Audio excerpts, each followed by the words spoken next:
ఏ ఊరికి వెళ్ళినా, ఏ గ్రామానికి వెళ్ళినా, ఏ ప్రాంతానికి వెళ్ళినా దైవ సేవకునిగా వర్షం వచ్చినా, వాగులు వచ్చినా, ఎండ వచ్చినా, చలి వచ్చినా కష్టపడే తత్వము దేవుడు ఇచ్చిన తరువాత ఆ కష్టానికి ప్రతిఫలం ఏంటి అంటే సంఘ స్థాపన, ఆత్మల యొక్క సంపాదన. గట్టిగా చప్పట్లు కొట్టండి. హల్లెలూయా. దేవుని యొక్క బిడ్డలారా, ఒక్కొక్కరు ఒక దైవ సేవకునికి ఏంటంటే సంఘం కొరకు కష్టపడాలి, దేవుని కొరకు కష్టపడాలి, ఆత్మల కొరకు కష్టపడాలి, దేవుని యొక్క రాజ్య వ్యాప్తి కొరకు కష్టపడాలి.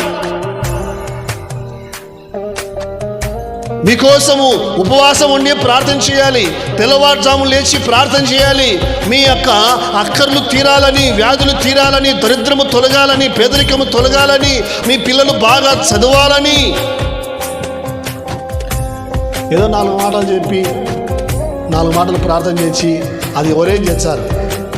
ప్రార్థన చేసిన తర్వాత, ప్రసంగం చేసిన తర్వాత ఆ వాక్యం మీ గుండెల్లో నాటబడాలి అంటే ఈ వాక్యం కోసం నేను తెల్లవారుజాము లేచి వాక్యం కొరకు ప్రార్థన చేసుకొని మీకు ప్రకటించాలి. హల్లెలూయా. అది కష్టం. అది ఎప్పుడైతే ఒక దైవ సేవకునిగా నేను చేస్తానో దానికి, ఆ వాక్యానికి ప్రతిఫలము ఖచ్చితంగా ఉంటుంది. హల్లెలూయా. అది సేవలు కావచ్చు, లేకపోతే ఏదైనా కానీ ఒక వ్యవసాయంలో మనం కష్టపడుతూ ఉన్నాం, మంచి పంట రావాలని కోరుకుంటాం. కష్టపడకుండా పంట రావాలంటే రాదు. వస్తుందా?